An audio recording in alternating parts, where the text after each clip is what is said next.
Fitting a turbo kit on one of these cars is gonna be a tight fit regardless because it sits right in front of the motor. And you might not like this one about the kit, but you're gonna have to do a lot of cutting. Doesn't fit the Gen 2. You should be doing 3K mile oil changes on this car. Don't care what you say, 5K, get out. Is it too much power?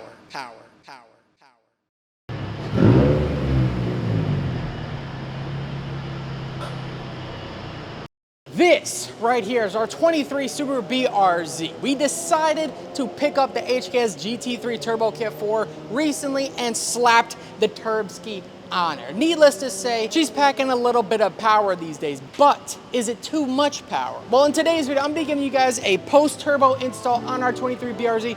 What does it need now?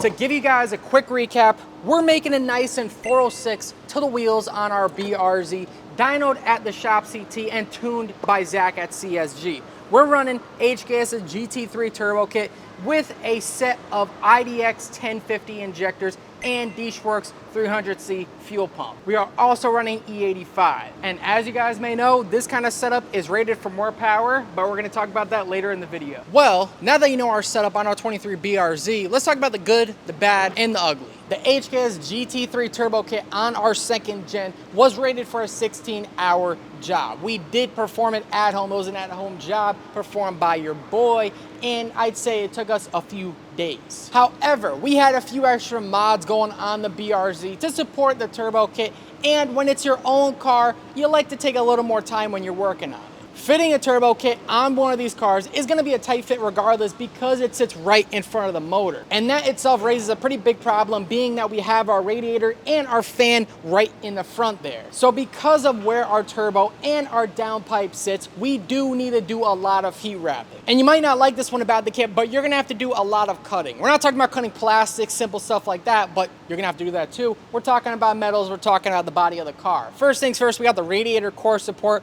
You're gonna need to fit that intercooling piping in there fine and dandy. So you need to cut 4 decent sized holes. The second cut you're gonna need to make is that front crash bar to fit that big fat intercooler. Other cuts include the horn bracket. You gotta make some holes bigger, but other than that, you got the dirty work out of the way. Hold up, maybe not all the way. You're gonna need to pull the intake manifold up, or else you're gonna have a couple of lines pop off under boost, and they are gonna pop off. And while you're doing that, you might as well do the injectors because it's gonna make them a lot more easy. All right, let's break down cooling. How do oil temps look? How does coolant temp look?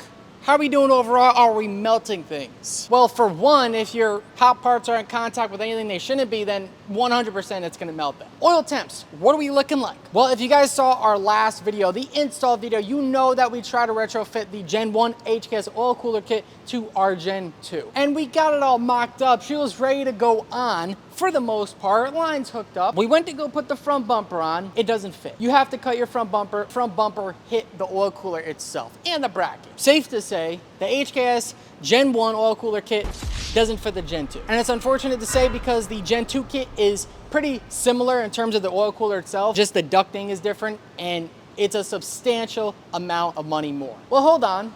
Do we even need an oil cooler? Well, if you know the 8.6 and BRZ platform, you already know the answer. Oil temps with this turbo kit sit around 210, 220, maybe up there in 230 if you're pushing the car. Now, I do want to say we haven't even hit past 8 PSI in this car. Those are some of the oil operating temps that this car has seen thus far. The reason for us not putting more than 8 pounds of boost through this motor is because of cooling. These cars are known for having some weak bearings, and if you're heating up that oil too much, it's gonna lose its viscosity, you're gonna spin a bearing. And on top of oil, you should be doing 3K mile oil changes on this car. Don't care what you say, 5K, get out.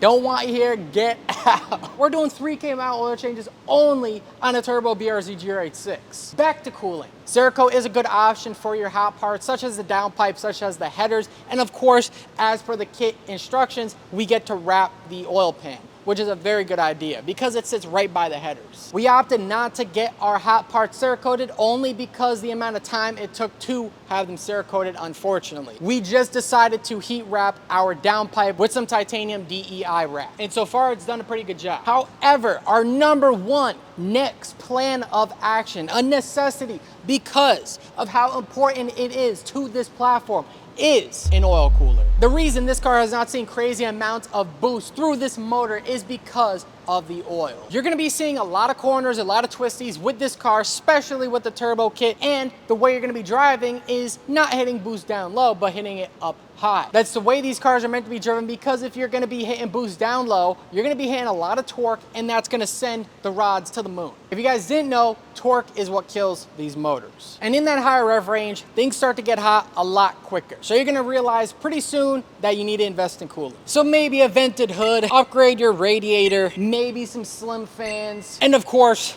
that oil cooler. We're not pushing crazy power here. But speaking of pushing power, brakes. If you're gonna be throwing a turb ski on your BRZ GR86, you're probably gonna want brakes soon. We do got the stock brakes on here, stock brake fluid, and it's pretty bad. When we get up to speed, I shit myself because these brakes, they're kind of weak. If you do have the performance package, then you're good. But if you got stock brakes like these, you're probably gonna wanna upgrade number one, your fluid, see how you like it, and then the brake pads. You don't need the BBK just yet. But while I got you guys down here with me, I wanna show you something else. With that extra power you're running in these cars, you're gonna need to stiffen up the chassis, you're gonna need to make it a little more rigid. We decided to reduce the camber in the rear. We were running negative 3.5 in the rear of camber, and we had negative 2.7 in the front. The reason should be obvious, but having that much camber in the rear is gonna make the rear slip out a little more under boost. So you're gonna wanna make sure your suspension, your alignment, your camber specs are all dialed in when you're adding that turbo. But don't go throwing parts at it to stiffen up the chassis. Make sure you drive the car, diagnose it, see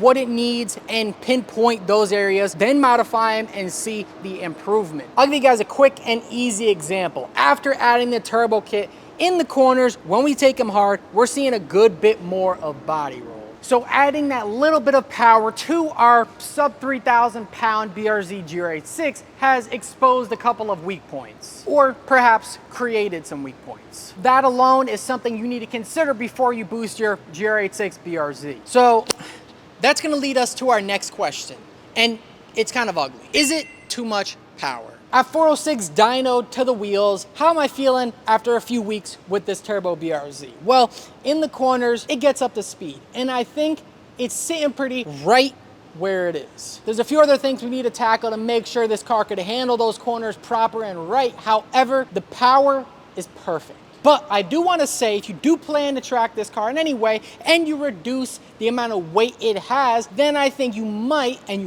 need to reduce the power. What's nice about the HKS GT3 Turbo and this car overall is that you don't kick into boost on the lower end, you're gonna kick it at the higher end, meaning you could slowly ease into boost and get up to speed pretty quick. And where this car is gonna outshine other cars, whether it's on the street or on the track, is in the corners. You're still able to hit those corners hard and have a lot of grip. And that right there is why I love these cars. Oh yeah, forgot to tell you guys, 5th gear on the dyno with this car, wide open throttle, clutch slip. So you could expect a clutch replacement if you're pushing this amount of power sometime soon. The reason why we went with the HKS kit is for its ease of install, number one. Number two, I love HKS. The install instructions are pretty damn clear. There's probably 5 to 10% that you have to do some thinking for yourself, but the rest are pretty straightforward. And on top of that, we get the most intoxicating sound that comes with this kit, and that's the compressor surge. Roll the sound clips.